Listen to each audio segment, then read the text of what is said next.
under the bright lights. I want to be on the Broadway stage. Tiger Rag Radio is on now.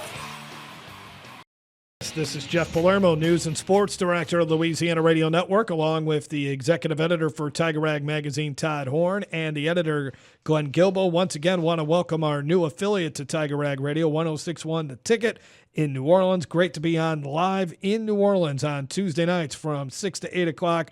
This is the place to be when it comes to talking LSU sports. And we talk a lot of women's basketball, especially with the way the Lady Tigers have been playing here lately. Just finished off a 3-0 homestand. They'll be back on the road, will LSU, this week against Missouri. Then they get another game against Tennessee. That was a fantastic game when the last time these two teams played. So they'll match up again this Sunday, Super Bowl Sunday. And here to talk a little women's basketball. First time we've had him on this year. We'll certainly get him on probably a month from now as well, once we really get into March Madness. And that's Charlie Creme, who's been the women's bracketologist for ESPN.com for many years. Charlie, how you doing tonight? Thanks a lot for joining us here on Tiger Rag Radio. I'm doing well. Thanks for having me back, guys. I always appreciate it. Well, it's always great to have you on. And I think Todd and Glenn, they're just trying to figure this out. What is preventing LSU from jumping up into that number one, as far as the number one seed in your projected bracket at the moment? Well, I think there's two things. One, there's some really good teams on the one line already. It's a tough one to crack. And the difference between LSU and some of those teams, frankly, we talk about this with LSU, we have for the last few years.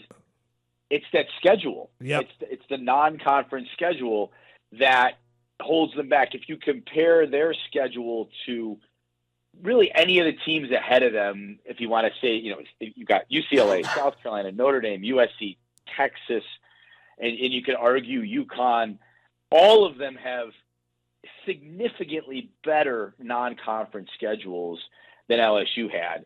And that's something that the last few years the committee has pointed to. I think was the year they won the national championship, they went in as a 3 seed. And the big reason was their schedule in the non-conference. They just didn't really challenge themselves. Now, it's a formula that clearly works for Kim Mulkey because they've had tons of success in the NCAA tournament, and it didn't really matter that year that they were a 3 seed, and it didn't matter that they didn't play anybody of note in November and December. They won the national championship. That's all that matters. So this is not a criticism, but it seems to be the philosophy of scheduling that, and the committee looks at these non-conference schedules and, hey, did you go out and challenge yourself? Did you provide games that are noteworthy to the sport? And the answer for LSU, for the most part, over the last few years has been no. But they had more losses.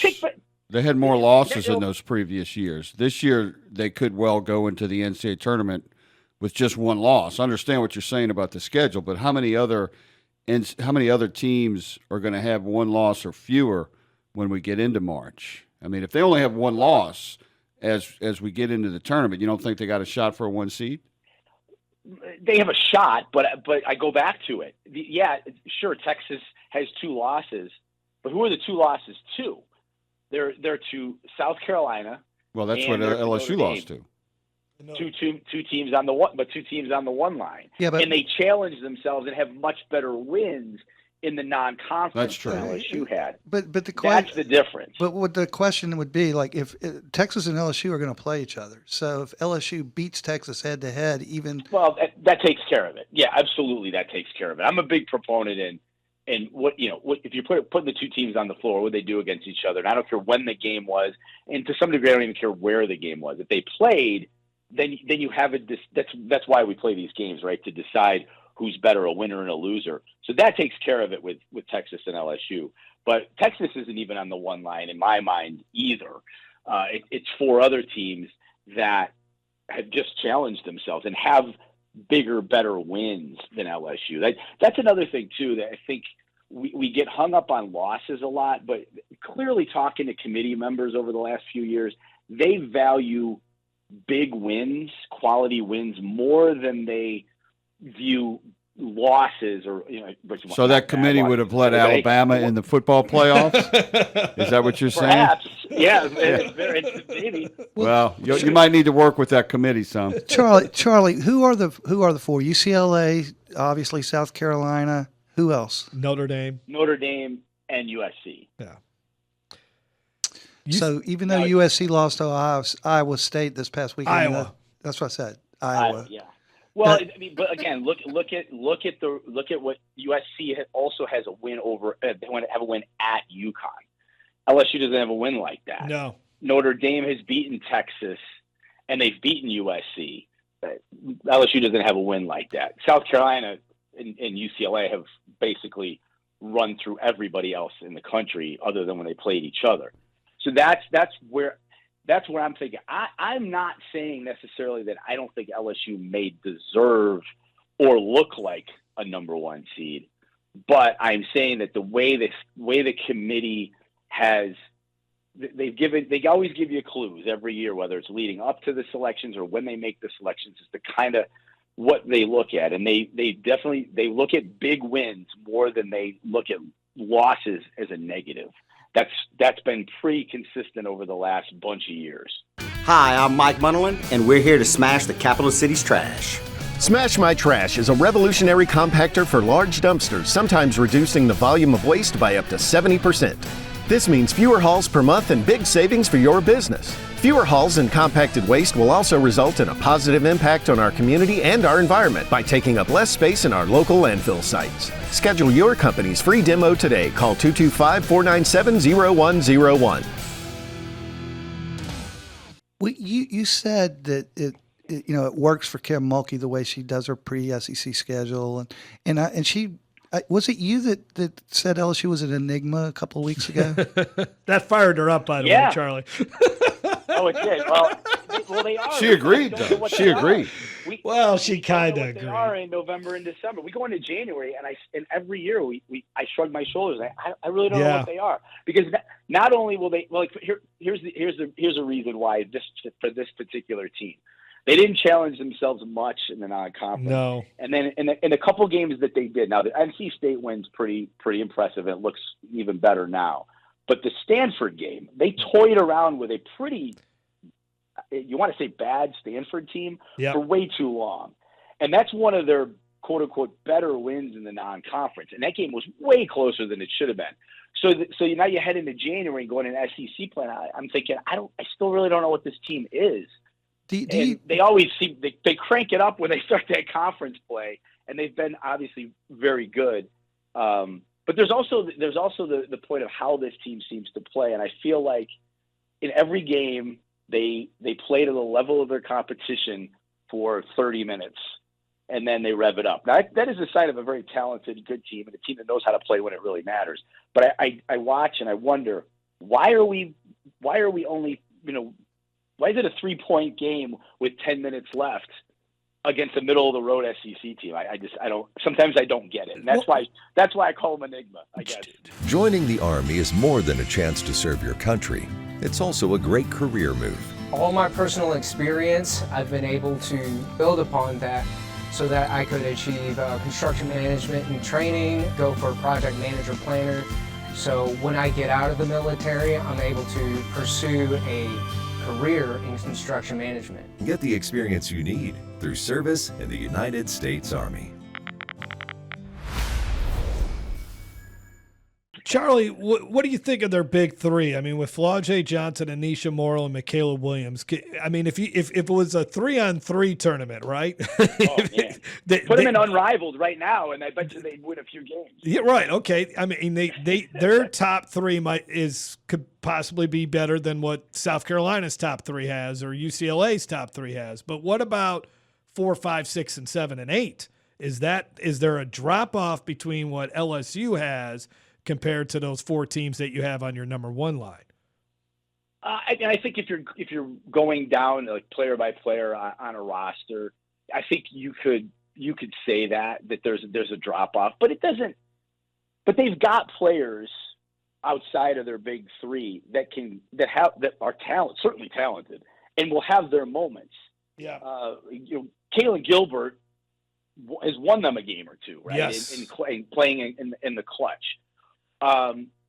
Wolfenbarger, I know, is a kind of an enigma in herself. Yep. But there's talent there that has blossomed in moments. I think maybe and honestly, a big three is good enough to win the whole thing. I think. Yeah. And when we get down to these games, and especially in the tournament, minutes shrink, benches shrink. You lean on your stars, and that's what they did 2 years ago to win the national championship for sure. And as long as they get, of course, they did get some great out of nowhere play in the championship game that year. But to get to the NCAA tournament, they lean heavily on their big players, and it delivered.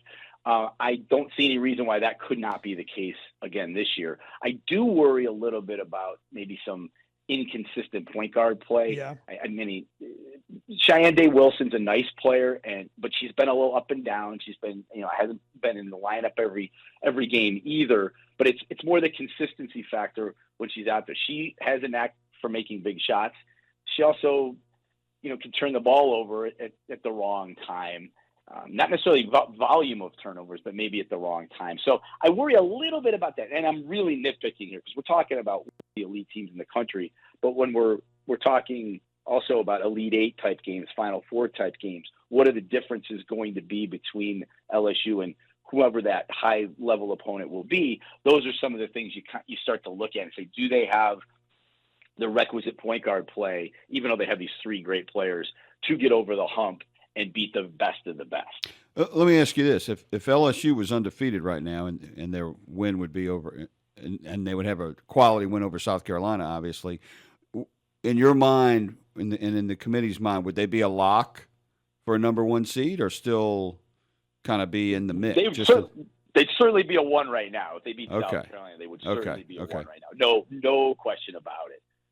That would carry certainly a ton of erase weight. the other issues you've been talking about. Yeah, because there's the win I'm talking about, right? I talked about USC's win and Notre Dame's win. There's LSU's signature marquee win, and it would be against a team that across the board leads the nation in all the measurables that you look for, in the net and the quality of wins and things like that. And right now, their marquee win is over who? 13 Oklahoma? Yep, that's it. They only got one win over a top 15 team. Right. And they'll have some opportunities here. They got Texas coming up. They got Kentucky coming up. So they'll have some opportunities. And that's a good question. How many SEC teams do you think will make the tournament this year? 10. Wow. I think there's going to be very little. Unfortunately, I think there's going to be very little drama with the SEC because the 10 are comfortably in. I think I counted. That would be 22 total. When I was doing this. They have seven teams in the top 18 on my board. That's pretty amazing. Is the league, when you really boil it down, is the league a little better than it was last year, Charlie?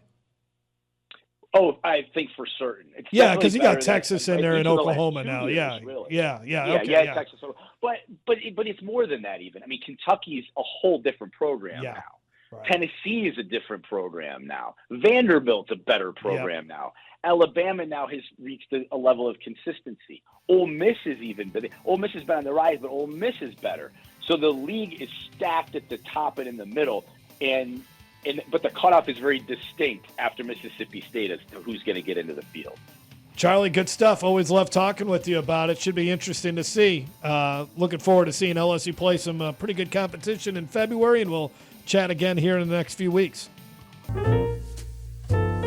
Quite a lineup of events in February from your friends at the East Baton Rouge Library. Always a hit, Mid-City Microcon returns on February 8th.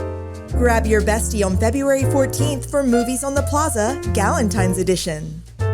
The library also welcomes Poet Laureate Allison Pellegrin and author Robert Penn this month. For more details about these events and others, visit ebrpl.com. That's ebrpl.com.